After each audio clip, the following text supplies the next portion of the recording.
Hour 2 Overdrive continues. TSN 1050 on the TSN app, your home smart speaker, up on TSN 4. Brought to you by FanDuel, bringing you everything from the opening line to the final score. We're live at Oakdale Golf and Country Club here in the heart of Toronto. RBC Canadian Open, the Pro-Am happening today. Bryan Hayes, O'Dog, Jeff O'Neill, Jamie Noodles McLennan, and James Duthie around the table, also known as a Pro-Am veteran. Celebrity. Right? What kind of nonsense did you get up to today? I just looked at the scoreboard on the way over here. Team Hayes, I think T24. Team Duthie, T9. Ooh. Wow. Who did you get as a pro today? It's my first top 10 of the year. We had Mac Hughes for the front 9, which was we played the back 9 first, and Cam Champ for the other 9, and they were both awesome. Particularly Mac, obviously. Mm-hmm. He was just couldn't have been better. I played with a bunch of Bell guys. All our kids were on the bags. They were just awesome. That's the one thing when you come to these things. There's so many, there's so many nice guys. Yeah. And obviously the Canadian guys are good, but Mac was awesome. I think he was maybe 4 under on the side. We played with him, and Cam's a really good guy too, and he had lots to say. Dillette had warned me, he said, Cam, you're not going to get too many words out of you. He's like, quiet. But I got him going on the whole thing yesterday. And really? We talked about live holes. golf and all this stuff? Because he was one of the guys who was offered money. Obviously not one of the top-tier guys, and I didn't get into amounts with him, but I figure he was probably offered $30 million or something like that to go. So he was not happy, but he was willing to wait and see. Jimmy, Wow. I have a theory, and we briefly discussed it last night via text. And I even confirmed with the high-profile golf agent today, and he said no, but I have to think that Monahan would have informed Tiger Woods and or Rory McIlroy before doing something like this, unless it's over Monahan's head and he's just along for the ride too. Because wouldn't you think the last thing that he would want would one or two or both of those guys to be pissed at him? Well, Rory said, I believe today, that Jimmy Dunn, who's the guy who put this together, right, that he had left a phone message for him the night before saying, call me in the morning. And so Rory had about a 2-hour heads up, but that's it. You would think Tiger would as well. I'm sure there was a call put into Tiger. Tiger probably didn't take the call. Because when you got all those guys in the room and they're apparently all pissed off and they're standing ovation asking for new leadership, and then Rory comes out and says, I have faith in Jay as the guy going forward. Yeah. Like, I don't know. It just seems probably like a side conversation. I was going to say, couldn't you see someone from, like, the Saudis reaching out and saying, because we got to work together here. Yeah. Like, we want in on the Tiger Woods and Rory McIlroy business, and whether you like it or not, this is coming, and I want to give you the heads up. Like, that's a backroom succession type call. Like, Tiger direct, hey, we're coming. Yeah. Monahan's going to sell you out. That's what I'd love to see. That's the kind of action I'm looking for. It's too bad the Netflix guys were not in on any of this stuff, because that would be the greatest season of television ever. Yeah, Ever. actually would. They tried to sneak into the meeting yesterday, apparently, and they were in there for the first 30 seconds and then got kicked out. Really? So, but it's fascinating talking to these guys. They are really, Mac's a really smart guy, and he's a member of the committee there, which he's, I think, upset about as well. He told you guys yesterday, and their worlds have been turned upside down. But I think the realistic thing is, in 3 weeks, if Jay Monahan, irons out the details and they sit down in a meeting and he says the purses are going to be 4 times what they are right now. Every event's $30 million or something. Yeah. And you're going to be made whole in some way. And I think, it would to make all the top guys, the guys who are asked to go, even the Cameron Champs, sort of the second-tier guys who are asked to go, to make all those guys whole, to give them the money they could have had, probably $2 billion or something like that, those guys will write a check in a heartbeat. Yeah. I mean, all you got to take care of is Rory and Scheffler and Rahm and Spieth and Thomas, and then maybe throw a little bit at some of these other guys. And the Saudis will do that in a second, buddy. They have so much money. They're already spending money on all these soccer players, and a lot of them are way over the hill. They just want the names, and they want their foot in the door. And I'm curious if you feel like it's possible for them to infiltrate the big 4 sports over here. The NFL, you believe that? I think it will happen at some point. And again, it's slowly acceptance. I think golf has been different. Look at F1 and soccer, football. They don't talk about that much, frankly. More European based, and I think it's kind of accepted.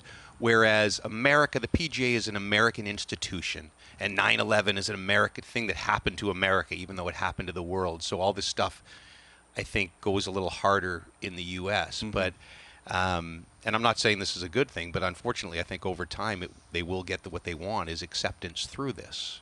And well, if they're here, you may not have another choice. Imagine Right, that. you can't go on SportsCenter every night and say we also want to point out this, that, and the other. Like at some point, it's just going to be baked in.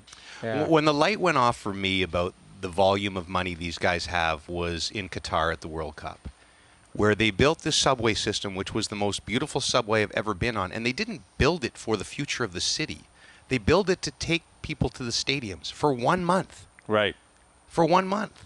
I mean, some of the lines are still useful, but some of them I don't think really are, but they didn't care. The streets were air-conditioned. They don't care. They have so much money. much They will Fire spend that it up on downtown anything. Toronto, the air conditioning. I'll take Yeah, air I'm walking conditioned down the streets. street outside the big stadium and I'm like, why is this cool?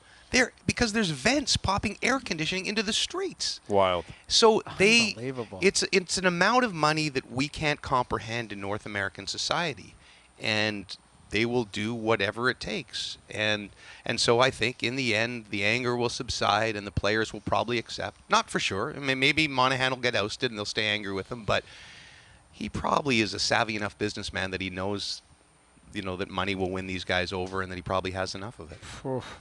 I'll tell you what, cash is king, but do you imagine the amount of money they would have to promise or put in to get involved in the NFL? Well, that's the crown jewel of Right. North American sport. Right. And it's specifically the United States.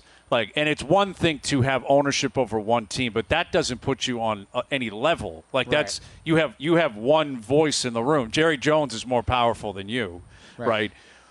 I don't know what that would look like. I don't know. What if they can't get into the NFL or the NBA, and they get into the National Hockey League? Gary Bettman puts his hands up. I mean, would If, that be shocking? a league that has been forever trying to get in the same conversation with those other leagues and has always struggled to do so. I'm knowing Gary Bettman well enough. He'll have that conversation in a heartbeat. Absolutely. Right? So it's fascinating, and the whole sport washing thing. Look, I'm troubled like everybody else is by all of this, but it's all curious to me because, and maybe this is superficial, but the idea of sport washing is the Saudis will spend tons of money and slowly get global acceptance and influence and so on and so forth, and will normalize everything. But I don't see it that way. Like, do you look at? I still can separate them owning having a big chunk of the PGA Tour, and what happened to Khashoggi is still an awful thing. And I think most of us are smart enough to separate all those things. So I don't know what they get out of it all. Bad things happen, and regardless of any, society, all of that type of stuff. You name it. Like you're right.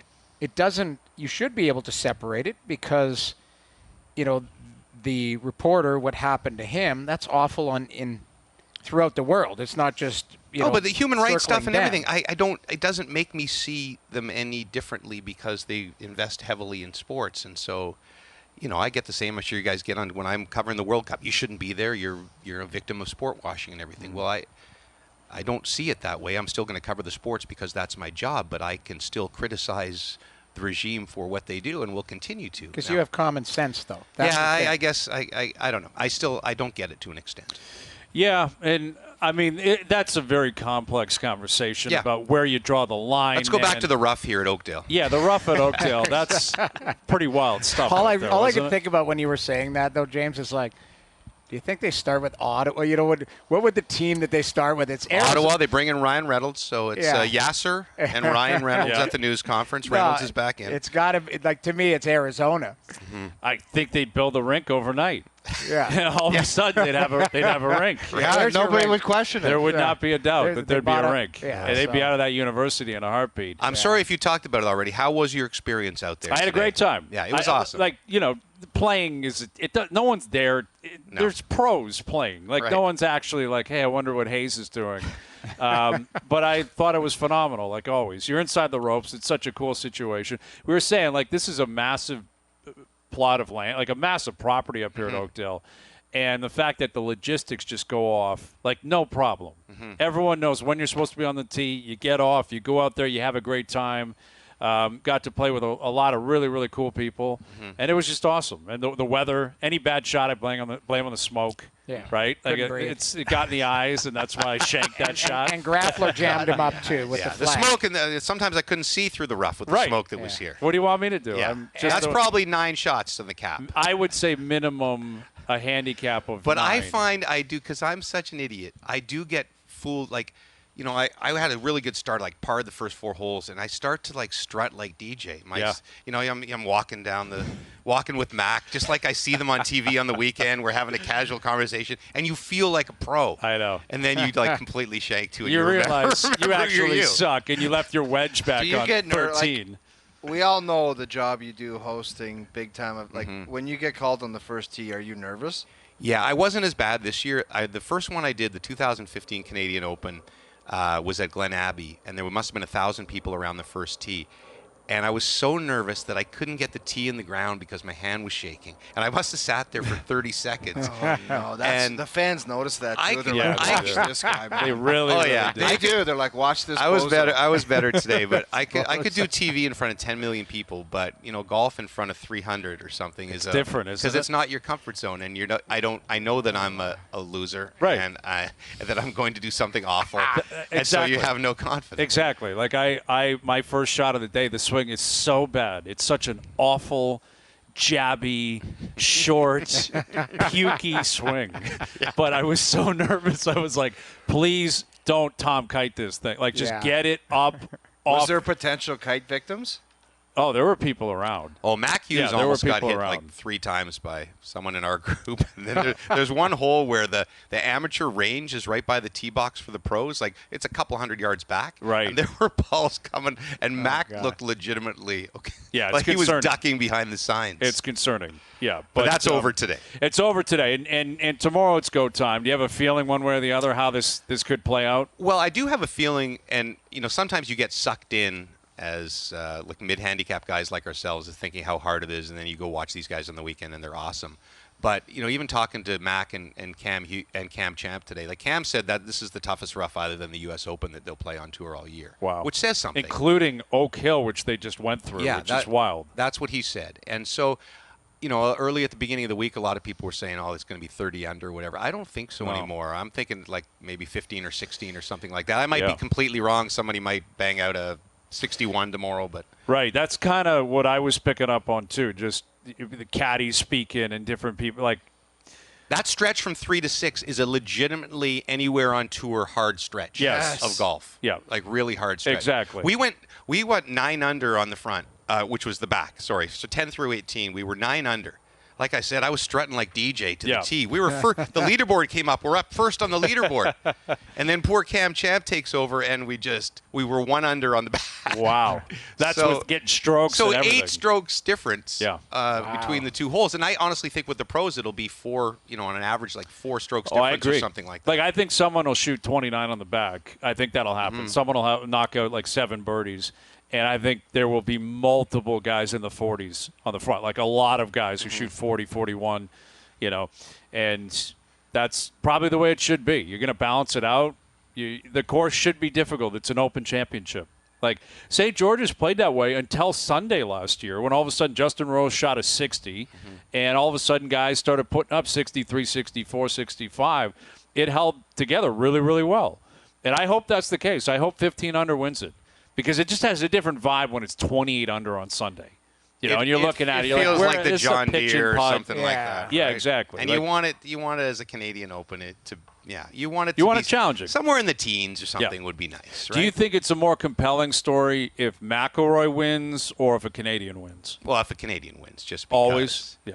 Always, but Rory's always second. Even given what's been going on here this week, doesn't matter? Doesn't matter. A more compelling story worldwide if it's Rory 100%. But for us, guys, it's 1952 or whatever. And before that, it was like 1912 or something. Yeah. Right. And Pat Fletcher wasn't even born, I think, in Canada. So, I think if, Mac or Connors or Hadwin or one of those guys, Nicky Taylor, my boy Cockrell, one of those guys would be an amazing story.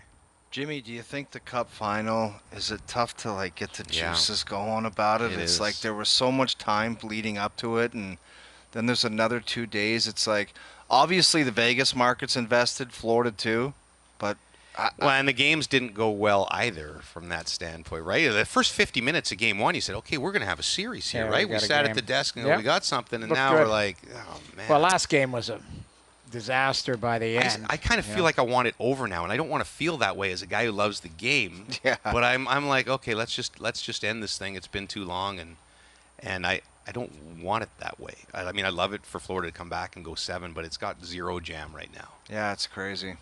Crazy. too bad. Is there any chance in your guys' mind that Florida can make this a series? Yeah, I think chance. I think so, based on what they've already done this year, using the Boston experience. But it doesn't mean anything with a completely different set of I circumstances. know, and just because you did that in round 1 against No. Boston doesn't mean there's any kind of guarantee Of that course you not. magically But pop up in a series. Just saying that it did happen before. This has been a team that has persevered. I think it all comes down to one guy, and it's Bobrovsky. Bob. Yes, Yeah. it's Bob. If Bob shows up tomorrow night and looks like the Bobrovsky we've seen for the past month, game on. If they win tomorrow night and Bob stands on his head, then they can absolutely win the series. I think if they win tomorrow and he's terrible, they're done. As weird as that sounds. Like, Right. I think it's incumbent that he is a stud again. It's the only reason they made it this far. I'm sorry. To simplify it, yes, they got clutch play. Yes, they played tough. It was Bobrovsky. That's why they got through Toronto in 5. That's why they swept Carolina. It is. And now it's not the case anymore. They're down 2-0. I don't really buy usually like the long layoff thing, but Bobrovsky, because he got hot so fast, do you think that 10 days wasn't a good thing? Think Like it in might this- be a coincidence, but in it's this something to look case, at. You have all this stuff going for you, the entire he team. needed 2 days off. That's it. And Yeah. then Well- 10, and you kind of lose. But it. I, in watching those first 2 games, and when you're on a roll, everything goes right. Puck hits the post and stays out. Puck hits the crossbar. A guy blocks a shot on the back door instead of it trickling through. Right now, he's not on his game. The other night, a goal got scored through Mahura. It went through his arm underneath the bar. Like any other series that when things were going well for them, it hits Mahura and stays out. Right. You know, Casey Fitzgerald gets kind of turned around, and then he tries to come back to the middle of the ice, and it goes between his legs, off the post, short side. Like it's almost like, okay, the clock has struck midnight, and Cinderella, like that Cinderella story, like they were getting a lot of, and when you're playing well and things are going They well, created a lot on their own. You get some positive bounces. Aiden Hill's getting some positive bounces. He's had a couple dragged off the goal line by his D-men where he's turned the other way and it's hits him and it's going in and he pulls one off the goal line. Like Nick Cousins had two opportunities to put that in the net. Right. Hill stops it with his stick and then Pietrangelo jams it and gets it out of there. Like sometimes the timing of your good luck is a big part of it as well. That hasn't happened for Bobrovsky, especially after this break. Right. Yeah, exactly. In the Cup final, he was making so many stops that were not routine look routine. Right. That it became an expectation that he'll just keep doing it, and it just wasn't. Yeah. It was never going to be possible. But Could you listen, tell me when we're down to 1 minute in the segment, I have to, this is the show I go on and I confess all my things. And I want Okay. to ask you Give guys. it to us. I did something a little greasy today, and I want you to Okay, to what do see you if have? it's What do you okay. got? now we got to hear it. I didn't. This is going to sound like a humble brag. It's not, but I did not expect like kids asking for balls from me and like to autograph balls on the golf course during the day, like Right. Mac You Hughes. said, I expect. I don't give away. So no, the first 2 I'm like no problem. Again, I kind of proud. I feel like a pro golfer. I'm signing the balls. But then like the second 2 kids, now I'm looking back. I only got like 5 Pro Vs in my bag. You're done. Right? They're brand new Pro Vs, and they're a little 6-year-old guy with his Sharpie, and so I got like this really scuffed up, noodle or something. And Kirkland I had a golf. Kirkland and a noodle at the bottom of my bag, and I just sign that and gave I it to think the that's kids. totally acceptable. I think Yes. it's totally a acceptable. range ball. You had a couple range balls. And the dad's there, and he just kind of rolls Wow, his eyes. thanks, Yeah, we'll make sure to keep this James Duthie's Kirkland golf ball. So I apologize to that family. I was worried I was going to run out of balls. And with the way the rough plays, I was going to have to DQ myself. Exactly. It was like tin cup. You'd go back and demand the kick ball. Cheech was going to say last ball, man. Let me ask The you best guys- last golf ball story is Stevie Williams at the U.S. Open. Unbelievable. Where he's like, Tiger was putting in his room and he had 4 golf balls in there, and I forgot to grab them and put them in his bag. And he gets to 18 at Pebble. He rips one in the water, and there's only one left. And he doesn't tell him. No, he just Insane. says, "Here, pal, here's the last one." And he's like, "Oh, my God." He rips it down the fairway and wins by a zillion. Let me ask you guys one quick question. Kirkland balls. Yeah. I think Are they any good? I think they're Because they're keep good. in mind, those think Costco so. brands, they're on par. Yeah, they are. Yeah, Costco doesn't mess around. My understanding is Costco, like vodka, it says Kirkland or whatever. It's like Grey Goose in I've in heard a the same Kirkland thing. bottle. Yeah, down in the States. I don't know if they so sell it up here. Point but- being is, are those Kirkland balls they're okay. any good? They could be like Yeah, I think they're pretty Nike good. I'm ball. so cheap Yeah. and I'm so cheap and pathetic that at my club I have this thing called Kirkland Time. So I'll start with my TaylorMade balls, my TP5s. Yeah.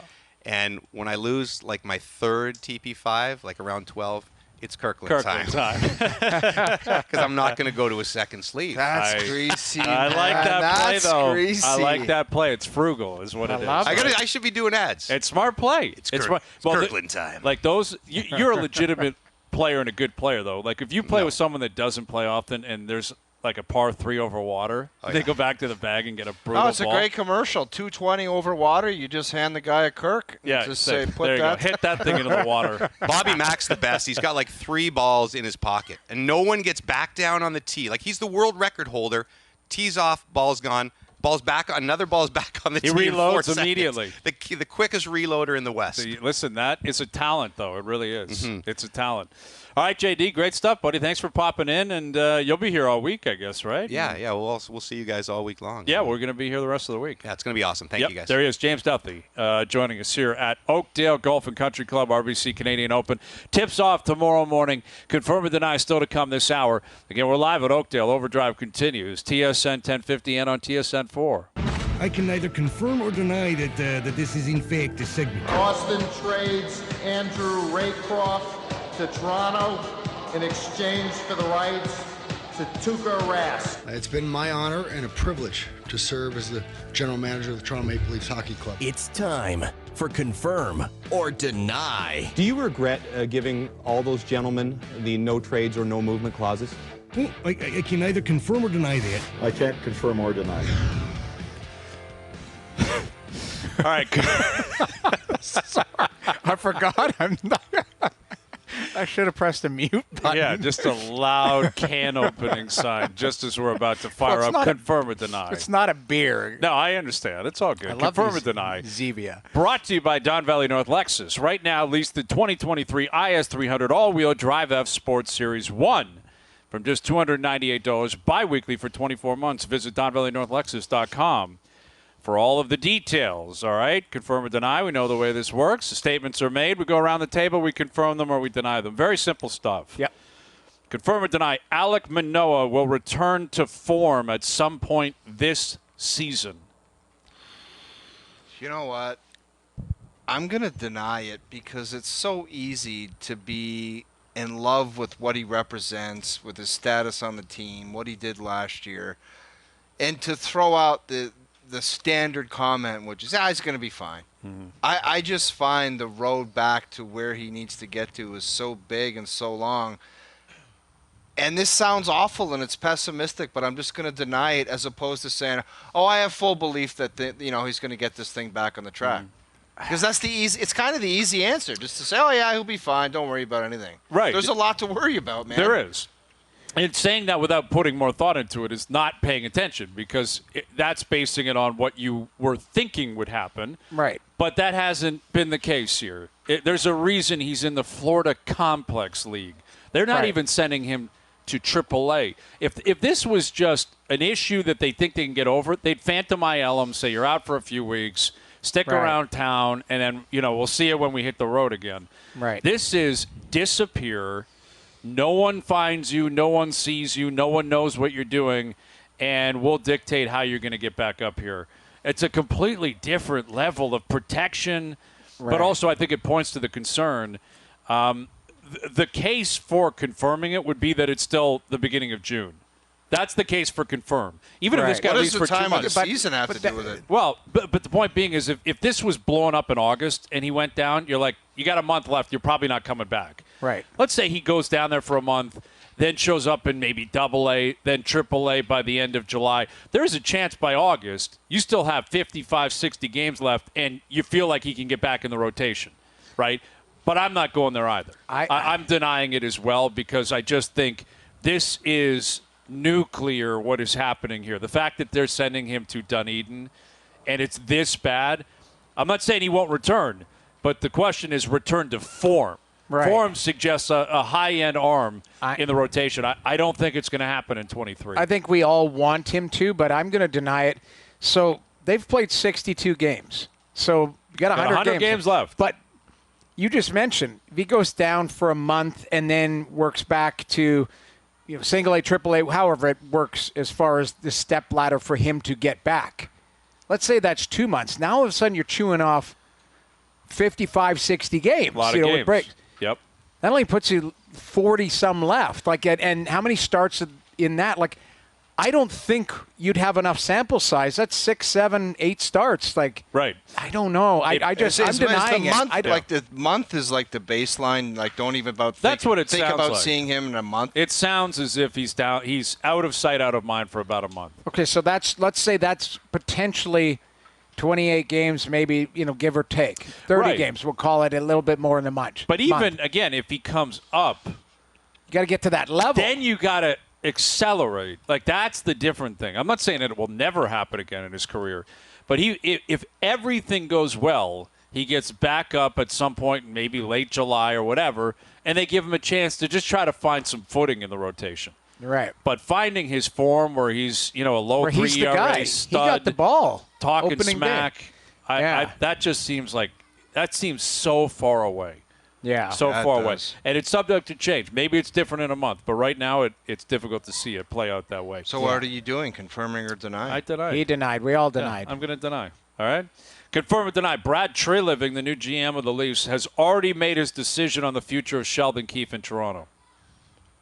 Has already made his decision. Yes, which includes both options. He's staying, or he's going to let him go in the next few days or a week or whatever. I am going to confirm that whatever he has decided, that's already been made up in his mind. He's a smart guy.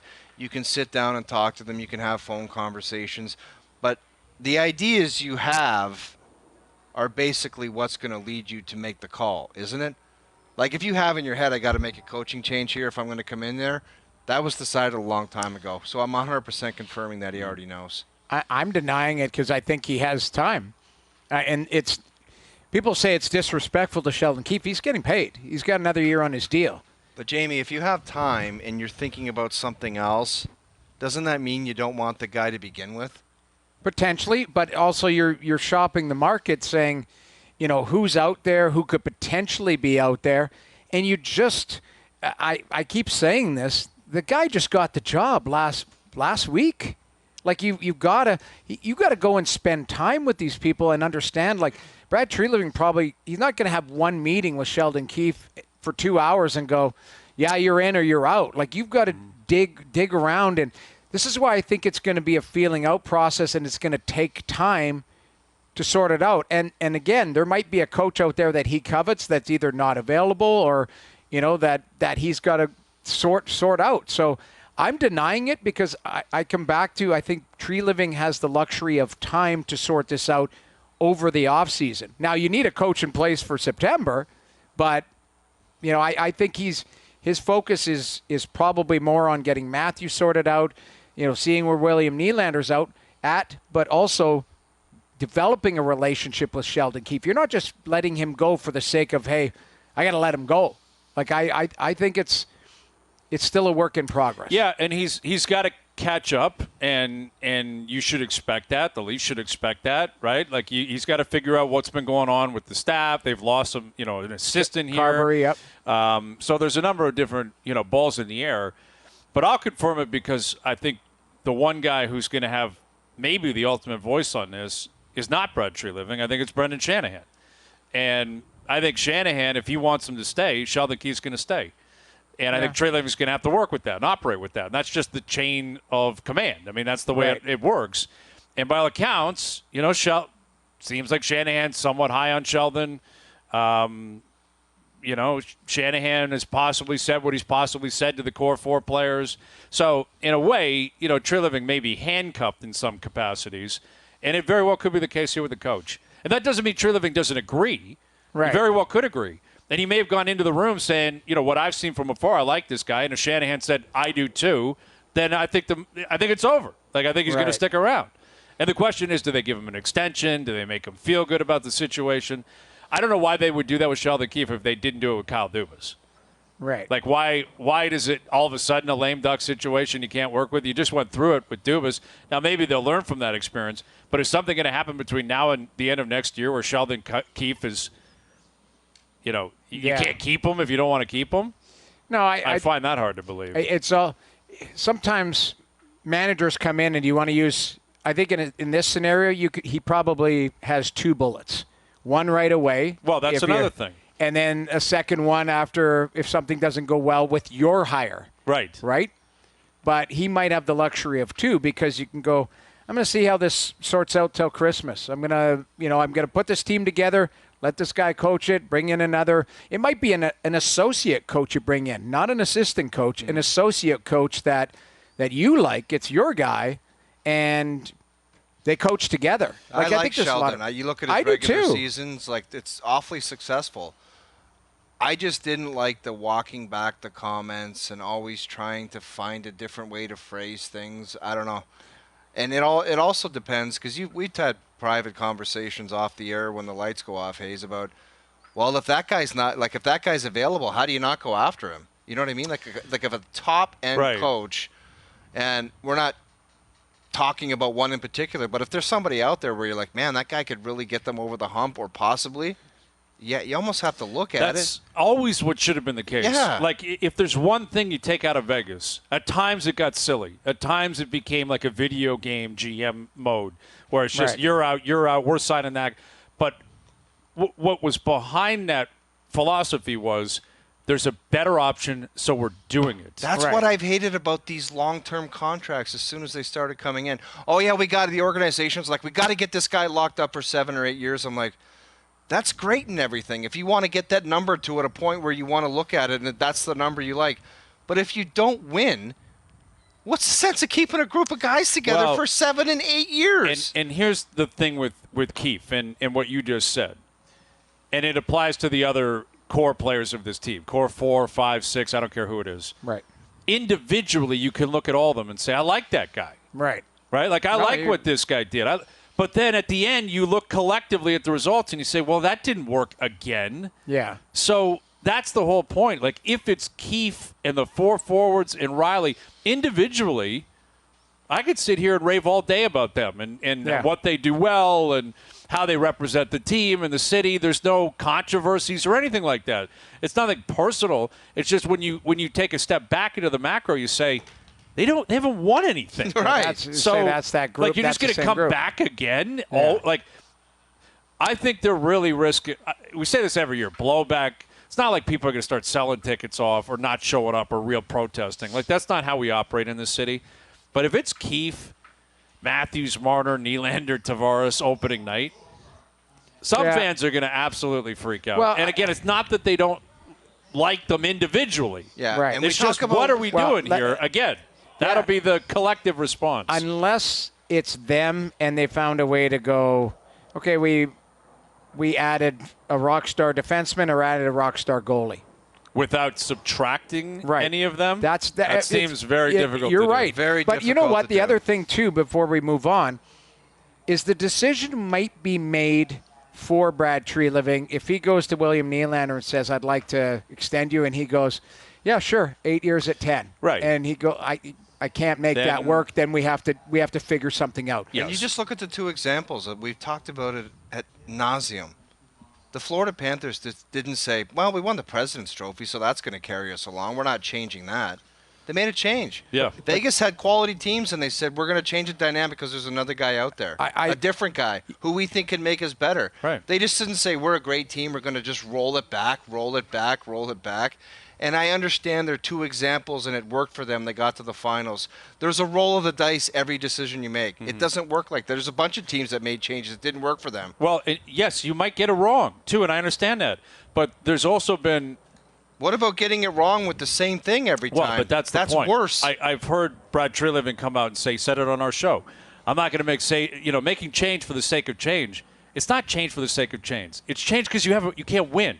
Right. Like there is a sake. Right. You know what I mean? Like it's something I can literally point to and say, yeah, but Brad, right. Brendan, you literally don't win. Right. So it's not change for the sake of change. It's not just appeasing the masses and the mob. It's change to get a different result. It's change where if you used a different organization in a different city, we'd all say, oh, I understand that. You know what is stuck in my head? When we had Tim Lywicki on the other day, obviously he should be a public speaker. He's so well spoken. He's got amazing energy. But I loved his comment where he said, don't be afraid to be bold, to be to go out there and make mistakes and make a statement. And I think in Florida they identified behind the scenes maybe a comfort, a casualness to that group where they were like, we need to change that because it's not working and we're going to be drastic. In Vegas, it's just like whoever's best available, come on in. So it's different philosophy. Sure. Here, if Brad Treliving identifies that this is a country club, everyone's too comfortable here, maybe there is something behind the scenes that we're not privy to, then he will make change. Sure. Yeah, no, I believe that he will do that. I don't have any questions on that front. Confirm or deny, the Cup final will finish in 5 or less games. I'm going to confirm that. I think the Vegas Golden Knights, and a lot of times you see it, one team's just got more in the tank and they're just better, and you run into a buzzsaw. And Bobrovsky, the best point is Bobrovsky hasn't been on track, and it's no discredit to the team, but you realize what he did in those other series. Mm-hmm. He was out of his mind. Yeah. He was out of his mind, and he couldn't stay that way through that break. And it was costly. Yep. And it's a shame. It is. And I'm going to confirm it as well. I think there's a split. I don't think there'll be a sweep. I think Florida gets one at home. I don't know what that crowd's going to look like. It's a Cup final. You're in Miami. You're competing with the Heat. You're down I just 2-0. got Vegas the way they played in Dallas. What was it? Game 6. They very impressive. Steamrolled them. Yes. And if they bring anything like that. Yeah, I think they win back in Vegas Game 5. I'm denying it, but I think it's more wishful thinking. That's really what it is. And I've been wrong about every prediction. Right. And so I'm being consistent with it, but I'm going to deny it. Maybe I'm just wishing that it goes 6 or 7. Confirm or deny, Mike Babcock will lead the Blue Jackets to the playoffs within 3 years. I 100% confirm that. It wouldn't shock me if they made the playoffs next year. Would not. Well, really? Oh, done. Yeah. 500. Pleasure doing business. That's BRYAN, HAYES. Do you e-transfer? How do you check? You think Columbus is going to the playoffs next year because Mike Babcock is the coach? There's pain coming. There's pain coming in Columbus. You don't think there's pain coming? Here's one thing that I would say about... You watch yourself next year at the Canadian Open. You'll offer me an apology right on that tee block. All right, fine. Well, if there's a gentleman with a skullet out there, I'm going to find him. We might be in luck right now. Yeah, exactly. Here's why I say there is an outside chance of that health. Because you're going to get Werenski back. You just saw they got Provorov. If you can get a healthy Elvis Merliskins, so now you got a goalie and you got 2 good D. Then you get Line A, Goudreau, Roslovic. You actually might have this guy thinks he's so smart and they're so terrible. I'm telling you, they're going to make the playoffs next year. I'm just saying think they're making the playoffs next year? Who's coming out in the East? Dude, I don't care. I'm telling you. You've got Columbus in. Who's coming out? I got to pick one out? Well, no, you don't have to pick one out. Give me a reason to believe. Just Mike Babcock. I'm gonna generalize it. Somebody might take a step back. Okay, I'll grant you that. Well, I don't dispute that someone's taking a step back, but I don't think they're better than Ottawa next year. Oh no, I think Ottawa, Detroit, Buffalo has a better chance to make the playoffs. I'm just saying Columbus is certainly going to be better with health. I don't know what that means. I wouldn't have taken that. I wouldn't have bet you $500. They're still dead last in their division next year. Who are they going to? You think they'll be better than Pitt? Dude, just leave it, let it lie, and we'll discuss it next year with the Skullet and the T-block. The triple pony, the Skullet, and we'll discuss it on the T-block. Yeah. Yes, we will, and I can't wait for that. All right, confirm or deny. Rory McIlroy will finish top 3 this week. Are we loud? Are we projecting? Dude, we're going to get in trouble tomorrow because there's going to be guys with $2 million on the line trying to hit a shot, and we're laughing at Skullet. We're going to be talking about Skullets. I don't think Rory finishes top 3. I think he's got too much cooking right now. I think he's got the U.S. Open cooking in his head. I don't know. I just don't see it. What? Nothing. That's a very good point. Noodles, confirm or deny. Rory McIlroy, top 3. Yes. Yes? Yes. You're confirming that? I want him here, 100%. And I think, you know what? Distractions aside, he's the guy. There were distractions last year, and he won the tournament. That's why I'm going to confirm it as well. I loved his game last week. Right. Like, he was in it, and it fell off at the Memorial on Sunday. It didn't go great for him. But he loves playing up here. He's going to have the loudest applause. Everyone's going to be following him. He's going to be a rock star out here, and I don't think he gets easily distracted. I mean, guys at that level, they don't get distracted because Jay Monahan jammed them up or whatever. He'll be. I think he's the clear-cut favorite to win this thing. But all top right, 3, I'll confirm it too. I mean, top 3 is. Listen, he could be 7th or 8th or 10th or 12th, 15th. Yeah, I mean, that'd still be a great run. I think he's a top 3 for me. Last one, confirm or deny. Canadian golfer will be in one of the final 2 pairings on Sunday. I'm gonna 100% confirm that. I think that we see it every week. They almost did it last year, but they tailed off on the weekend. I think either Mac Hughes, Corey Connors, who's my other guy? Nick Svensson. Svensson. Yep. Nick Taylor. One of those guys are going to be in the final group. Give me a Mac Hughes. I'm confirming it. Yeah, I'm going to confirm it as well. I think Taylor Pendrith is obviously a guy. My man Gligic, he's a stud, an absolute stud. And I think there's just so many Canadians that are high-quality players. You know, they love this tournament. They'll show up. I expect one Canadian flag, at least one, in the final 2 pairings. All right? All right. There you go. Confirm or deny. Brought to you by Don Valley North Lexus. Right now, lease the 2023 IS300 all-wheel drive F Sports Series 1 from just $298 bi-weekly for 24 months. Visit DonValleyNorthLexus.com for all of the details. All right, we're live at Oakdale Golf and Country Club, the RBC Canadian Open. OverDrive continues. We'll be back right after this. All right, so Game 3 of the NBA Finals tonight, and we're seeing news that the Phoenix Suns are waiving Chris Paul. So he's out. He'll be a free agent. And I think if you're in Toronto, you're wondering, okay, how does this affect the Raptors? Not that Chris Paul's coming up here, but you got a vacancy at the guard position, and Fred VanVleet is about to be a free agent himself. And Fred is going to trend on Twitter every day for the next month. Right. Like, he's already trending. Immediately something happens, right? Nick Nurse goes to Philly. Fred VanVleet trending. James Harden may leave Philly. Fred's trending. Chris Paul's out. Fred's trending. Like, everything is about what is going to happen with Fred VanVleet. And what's amazing is the Raptors still haven't hired a coach. Does Paul have any game left, though? Not to be like a core piece. Right. No. He's Dude, at the end of his career. He's an older guy, and he's got heavy miles. Yeah. He's a depth piece that is not going to play. He's going to give you 50 games, and hopefully he's healthy in the playoffs. And I was watching that guy play at Wake Forest when I played in Carolina. That's right. Yeah, he's listen. He's had a Hall of Fame career. He's a great player. Great player. But it's the end of the road for him. He'll still, I would assume, keep playing, and he'll pop up, and he'll play the role of Kyle Lowry somewhere as a depth veteran leader type He's guard. super tight with LeBron. Yes. Kevin Love's still playing. Kevin Love is still playing. Yeah. Kevin Love is bringing a lot to the table right now. I know. So take that for what it's worth. But, yeah, Fred VanVleet, I don't know. Like, I don't think he's going to have a future here, but the idea of him, unless it's a sign and trade, the idea of him just walking and them not flipping him at the deadline. Right. That's one that I think Masai's going to have to explain if it gets to that point. If VanVleet just walks, Yeah, that's an asset. You knew you weren't going anywhere. You were going to get something for Fred, probably a decent amount at the deadline. They decided to keep him. They kept all their guys.